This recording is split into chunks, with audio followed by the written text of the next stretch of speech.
महाराष्ट्र तेलुगू साहित्य अकादमीच्या कार्यपद्धती व भावी उपक्रमांची माहिती देण्यासाठी मुंबई आंध्र महासभा अँड जिमखाना यांच्या वतीने मंगळवारी सायंकाळी महासभा प्रांगणात विशेष बैठकीचे आयोजन करण्यात आले।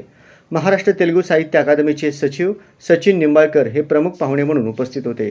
त्यांनी अकादमीची उद्दिष्टे, भावी योजना आणि विविध साहित्य विषयक कार्यक्रमांची माहिती दिली। तेलुगू भाषा आणि साहित्याच्या विकासासाठी अकादमी विविध उपक्रम राबविणार असल्याचे सचिन निंबाळकर यांनी सांगितले। दरवर्षी लाईफटाईम अचीवमेंट पुरस्कार यासह एकूण 9 साहित्य पुरस्कार शासनामार्फत रोख पारितोषिकांसह प्रदान करण्यात येतील, असे त्यांनी स्पष्ट केले। तसेच पुस्तक प्रकाशनासाठी आर्थिक सहाय्य, लेखक कवींना प्रोत्साहन, साहित्य संमेलने, सांस्कृतिक कार्यक्रम आणि साहित्य विकासासाठी विविध योजना राबविण्यात येणार असल्याचे त्यांनी सांगितले।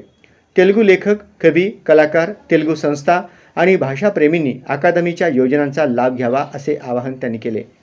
बैठकीत उपस्थित साहित्यिकांनी अकादमीच्या नावावर काही काळापासून सुरू असलेल्या घडामोडींवर तीव्र आक्षेप घेतला। अधिकृत नियुक्ती नसताना 2 व्यक्ती स्वतःला कन्व्हिनियर म्हणून घोषित करून कार्यक्रम आयोजित करत आहेत। तसेच सामाजिक माध्यमांवर अकादमीच्या नावाने प्रसिद्धी करून लोकांची दिशाभूल करत असल्याचा आरोप करण्यात आला।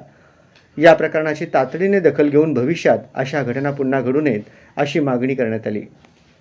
बहुजन तेलुगू साहित्य अकादमी महाराष्ट्र शाखेचे अध्यक्ष नागेल्ला देवानंद यांनी सांगितले की मुंबई आणि परिसरातील तेलुगू लेखक, कवी, साहित्य संस्था आणि सांस्कृतिक संघटना मुंबई आंध्र महासभेलाच मातृसंस्था मानतात। त्यापैकी अनेक जण महासभेचे सदस्य आहेत। अशा परिस्थितीत आंध्र महासभेला विश्वासात न घेता केवळ 2 व्यक्तींच्या माध्यमातून कार्यक्रम आयोजित करणे योग्य नसल्याचे त्यांनी नमूद केले।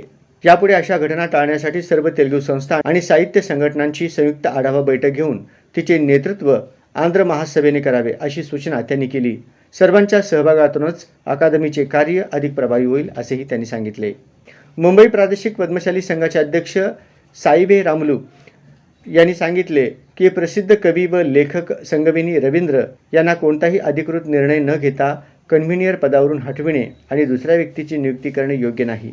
अशा प्रकारचे निर्णय वैयक्तिक पातळीवर नव्हे तर अधिकृत समितीमार्फतच व्हावेत असे त्यांनी सांगितले।